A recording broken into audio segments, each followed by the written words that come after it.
Welcome pre-cal students to the factoring homework help video. Let's go ahead and get started. I've given you 8 factoring problems, and for the most part these are pretty simple problems to factor.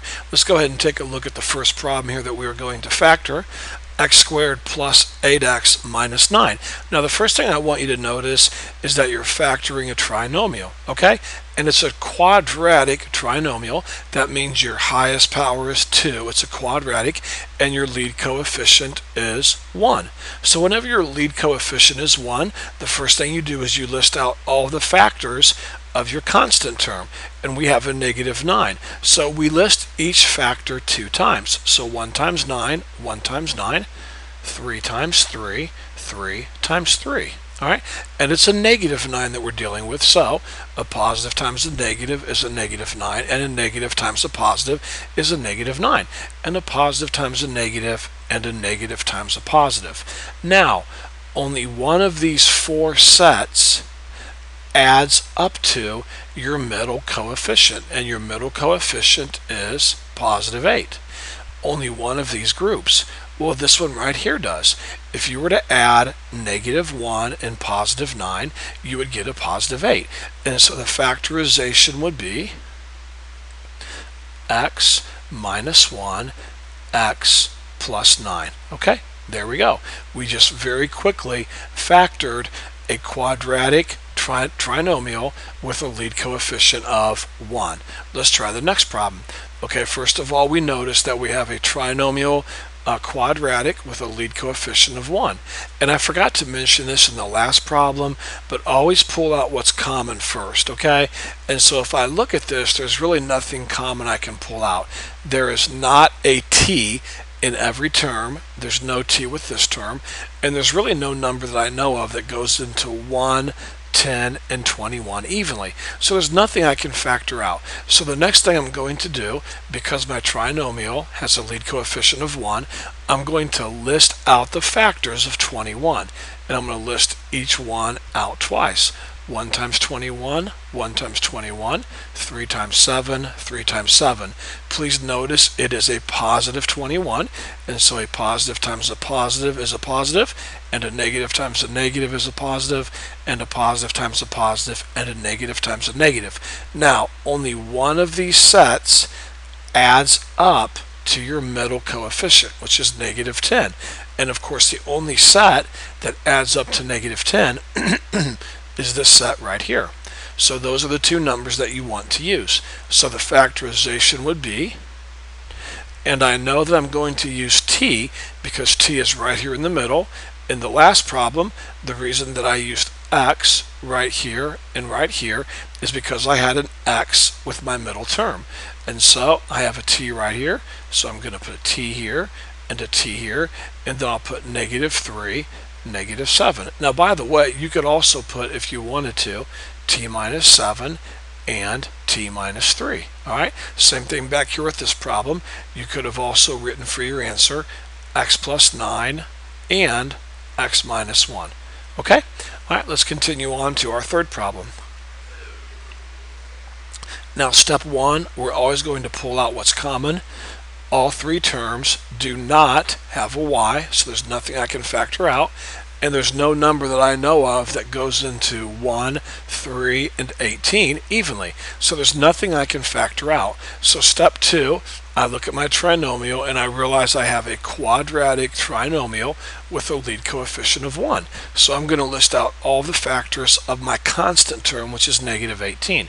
So 1 times 18, 1 times 18, 2 times 9, 2 times 9, 3 times 6, 3 times 6. Now it is a negative 18, so my sign sequence is positive, negative, negative, positive, positive, negative, negative, positive, so on and so forth. Now, only one of these sets adds up to your middle coefficient, and your middle coefficient is negative 3. Well, if you'll look at all of these, this is excuse me, this is the only set that adds up to negative 3. So those are the 2 numbers that you want to use. So your middle term has a y, so in my 2 parentheses I'm going to put y and then positive 3 and then y negative 6. So y plus 3 times y minus 6. And there's your answer. Now don't forget, you're also more than welcome to put this parentheses first. That is also totally correct, okay? Let's take a look at number 4. Okay, first of all, we always pull out what's common. Now, I do not see the letter C in every term, so I cannot factor out a C. I notice that I have a 1, a 14, and a 40, and I know of no numbers that I can factor out that go into 1, 14, and 40. So I look at my problem, I have a quadratic trinomial with a lead coefficient of 1, which means I'm going to list out all of the factors of 40. And so here we go. 1 times 40, 1 times 40, 2 times 20, 2 times 20, 4 times 10, 4 times 10. And by the way, as you get better and better at factoring, if you don't need to list these out, that's totally fine. You can skip this step, okay? But in the homework help video, I'm definitely going to list these out so students can see what I'm doing. Now you want a positive 40, so a positive times a positive is positive, and a negative times a negative is positive. So your sign sequence will be positive, positive, negative, negative, positive, positive, negative, negative, so on and so forth. Okay? Now, only one of these groups, only one of these sets of factors adds up to your constant term, which is positive 14. And so as I look at all of my groups, only one of these sets adds up to 14. And it's this set right here, positive 4 and positive 10. So those are the two numbers that I want to use for my factorization. I look at my middle term, it's a C, so I'm going to put a C here and a C here, and then a positive 4 and a positive 10. So the answer is C plus 4 times C plus 10. Or if you would like to change the order, that's totally fine. You can put this group first if you want to. Okay, so moving on now to the last 4 problems. These are really not too difficult. Okay, number 5. First of all, we're going to pull out what's common. Now, is there a t in every term? No, there's not. Do I know of any number that goes into 3, 16, and 5 evenly? Well, no, I do not. So there's nothing common I can factor out. So next, I look at my problem, and I realize I have a quadratic trinomial that does not have a lead coefficient of 1. I have a lead coefficient of 3. So in this situation, I take my lead coefficient times my constant term, and I write that number right over here. So positive 3 times positive 5 is positive 15. And now, instead of listing out the factors of my constant term, 5, I'm going to list out the factors of 15. So here we go. 1 times 15, 1 times 15, 3 times 5, 3 times 5. Now it is a positive 15, so my sign sequence will be positive, positive, negative, negative, positive, positive, negative, negative. Now only one of these sets adds up to my middle coefficient, positive 16, and that's going to be this group right here. So watch what I do, please. I bring down my first term, which is 3t squared. I bring down my last term, which is a positive 5. Okay, and then right here in the middle, I'm going to split 16t up into these two numbers right here. So I'm going to put a positive 1t, and the reason I use t is because there's a t right here. Whatever letter is right here that I'm circling right now is the letter you put here. And that's the same thing with the next term. I would put positive 15t. Now hopefully everyone sees where the 1 and the 15 came from. They came from this group right here that I circled. Okay? And hopefully everyone sees why I put a t here and a t here. Because of this t right here, I know to put a t here and a t here. And also, doesn't this make sense? If I were to add these two terms back together, 1t plus 15t, I would get 16t. So I've not really changed anything. I've just expanded it and made it a little longer. That's all. Okay? Now the next thing I'm going to do is pull out what's common in the first two terms right here. Okay? So looking at just the first two terms, okay? Just the first two terms, I have a 3 and a 1. Well, there's no number that I know that would go into 3 and 1 evenly. I have 2 t's here, and I have 1 t right here. So I know I can pull 1 t from both of these terms. Okay, so I'm going to go ahead and pull 1 t out, and if I do that correctly, I'm left with 3 t plus 1. Now let's quickly multiply the t back through and make sure we're correct. T times 3t, 3t squared, t times 1 is 1t. Good. Now I'm going to focus all my attention on the last two terms right here. Alright, now first of all, both of these terms do not have a t, so I know that I cannot pull out a t. But I look at my 15 and my 5. What's the largest or greatest number that would go into 15 and 5 evenly? Well, a 5. And so I know I can factor out a 5. Now, whatever this sign is here, that's always the sign that you pull out. So if the sign right here would have been negative, then you would pull out a negative 5, okay?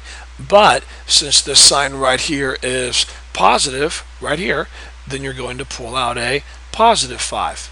Alright, so let's pull out a positive 5, and here I would have 3t, and here I would have 1, because 5 times 3t is 15t, and 5 times 1 is 5. Now, if you've done everything correctly, this parentheses here and this parentheses here should match identically. So what you do next is you write your matching parentheses one time,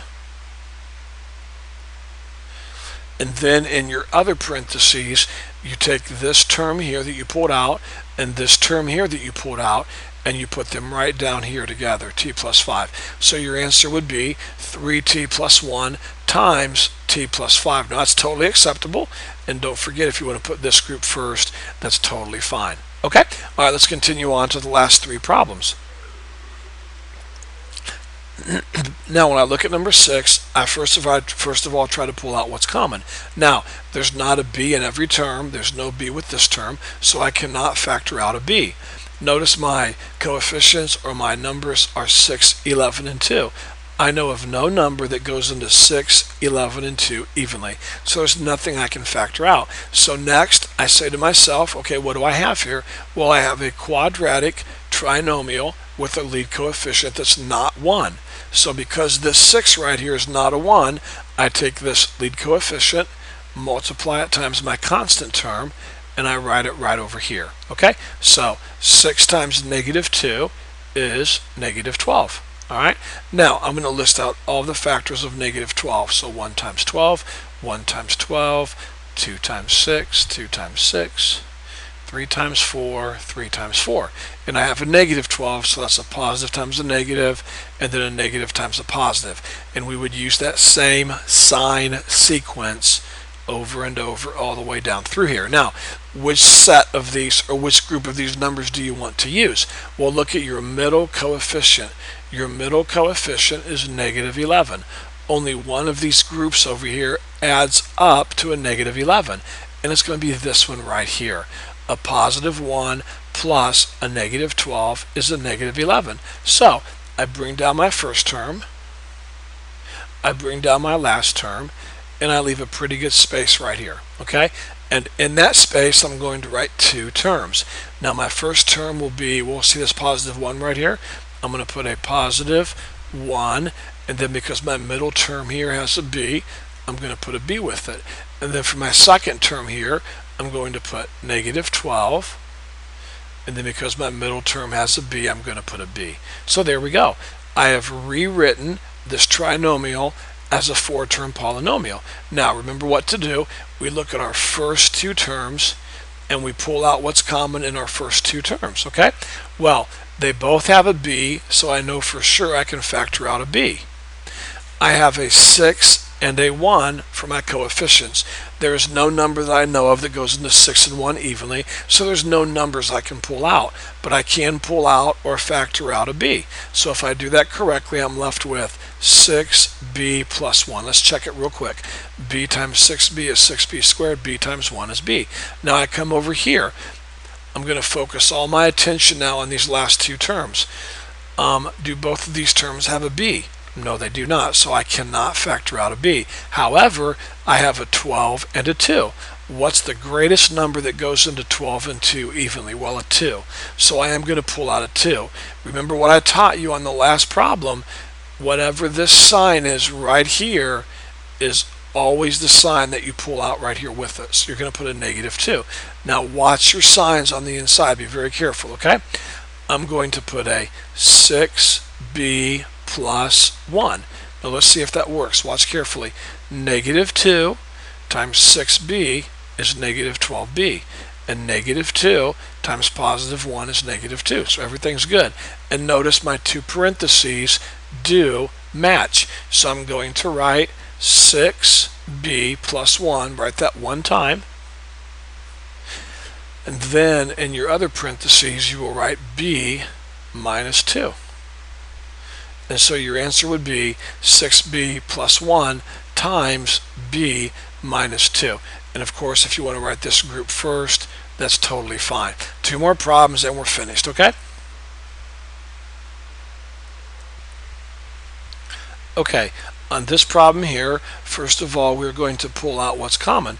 Now, is there a c in every term? Well, no, there's not, so we cannot pull out a c. My coefficients and my constant term are 3, 37, and 44. Is there any number that goes into those three numbers evenly? Well, no, there's not. So there's nothing you can factor out. So we're going to move on now and look at the trinomial. We notice we are left over with a quadratic trinomial that does not have a lead coefficient of 1. Your lead coefficient is 3. So we take 3 times 44 and we write that answer over here. Okay? Now I know you're going to get a pretty big number, and 3 times 44 is going to be 132, a positive 132. And you know, you might say, well, Mr. Earhart, that's a lot of factors to write out. You're right. And so I think we should start writing them and just kind of pause. And let's just pause and check each one as we go and see if any of these groups adds up to this middle coefficient. For example, one of my factors would be 1 times 132. Well, there's no way, whether you use a positive times a positive or whether you use a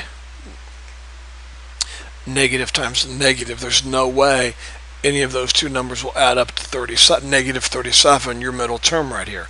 There's no way. So I'm going to go ahead and try a 2, and that would be 2 times 66. Well, there's no way 2 and 66 is ever going to add up to negative 37. Well, let's try 3. 3 times, let's see, 44, I believe is right. Let's see, 3, 12, yes, 44. Well, there's no way 3 and 44 is going to add up to 37. Let's try 4. 4 times 33, I think that's it. Look, guys, those numbers there will add up to 37. So I know that I want a positive 132, so I'm either going to use a positive times a positive or a negative times a negative.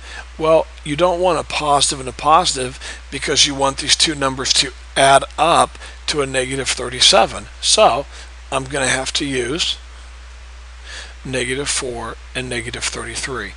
These two numbers here, when you multiply them, have a product of 132, and when you combine them, they have a sum of negative 37. So I bring down my first term, 3c squared. I bring down my last term, 44. And then right here in the middle, I take my first number, which is negative 4. I'm going to put negative 4c. I put a c because of the c right here. And then I'm going to put negative 33c. And here we go. Look at your first two terms and your first two terms only. They both have at least one c. There's two c's here and there's one c here. So I know I can pull out at least one c.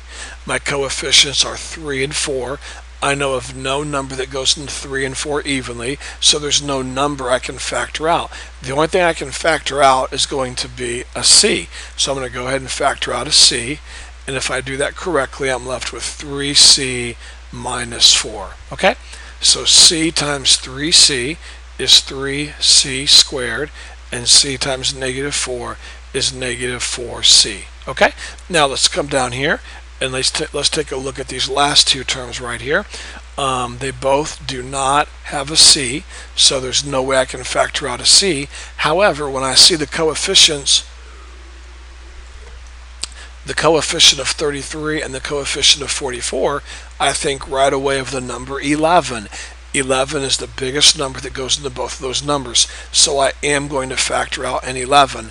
Now, because this sign right here is negative right here, then I'm going to factor out a negative, okay? So, I'm going to factor out a negative 11, and if I do that correctly, I should be left over here inside the parentheses with 3c minus 4. Let's see if that's right. Negative 11 times 3c is negative 33c, and negative 11 times a negative 4 is positive 44.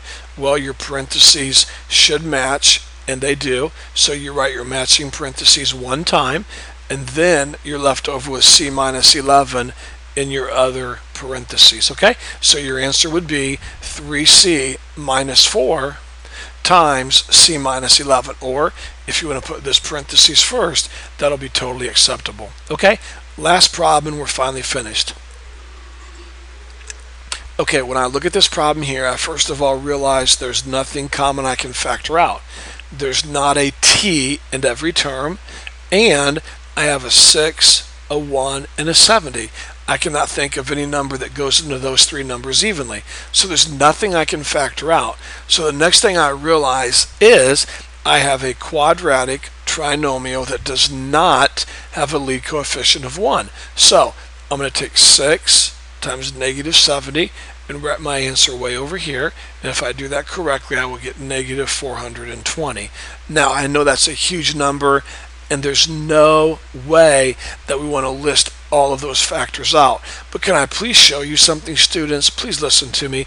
Notice I want my two factors here to add up to a positive 1. Okay? A positive 1. So with that in mind, I know I want these two numbers to be really close. For example, what if I had a negative 8 and a positive 9? Notice 8, forget the signs for a second, notice 8 and 9 are real close, and one's positive and one's negative, and when you combine those two you get a positive 1. Now I know that 8 and 9 are not factors of 420. I get that. I'm just trying to show you when you have a positive and a negative number that are real close in their absolute value, you're usually going to get a 1 or some small number. So with that in mind, I'm trying to think of two numbers that multiply up to 420 that are real close to each other. Now, I'm doing this right here, cold turkey. I've not done this problem yet. I know 20 times 20 is 400, okay? So I'm going to try something like 21 times 20. Now, I nailed it right there. Okay, so just using common sense, I did not have this problem worked out ahead of time. I had not thought about it. I just saw 420, and I knew 20 times 20 equals 400, which is almost 420. So I was going to start working around there and try 21 times 20, or whatever the situation might be. So 21 times 20 does work. Let me show you carefully how this works, okay? I have 20 times 21, and I know that I want a negative 420. So it's either going to be a positive times a negative, or it's going to be a negative times a positive, okay? Well, let's try a positive times a negative, okay? If you were to combine these two numbers and add them together, you would get a negative 1, would you not? And look at your middle coefficient. Your middle coefficient is not a negative 1, it is a positive 1. So these signs are not going to work. So I better use negative, positive, okay? And there we go. So if you multiply these two numbers together, you get a negative 420, and if you combine or add these two numbers together, you will get a positive 1. So we're all set. Bring down your first term, bring down your last term, and then right here in the middle we'll take our first number, which is negative 20, and we'll put a t with it because of this t right here, and then we'll take our positive 21 and we'll put a t with it. There we go.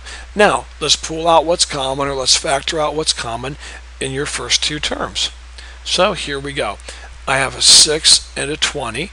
Well, I know that 2 goes into both of those numbers.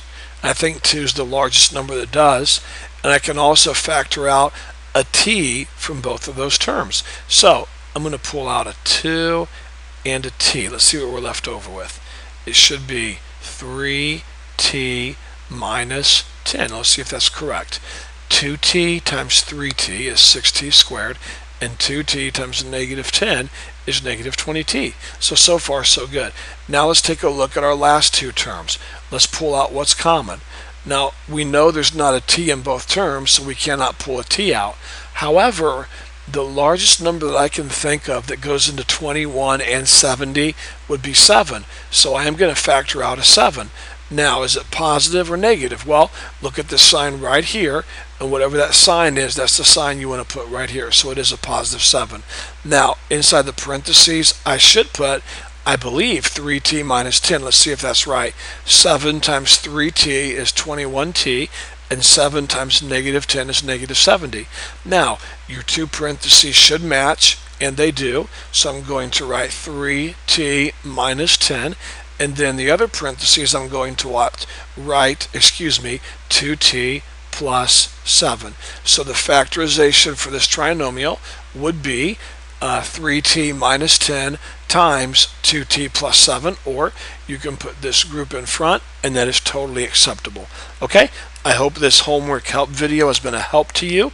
Don't hesitate to call or email if you have any questions.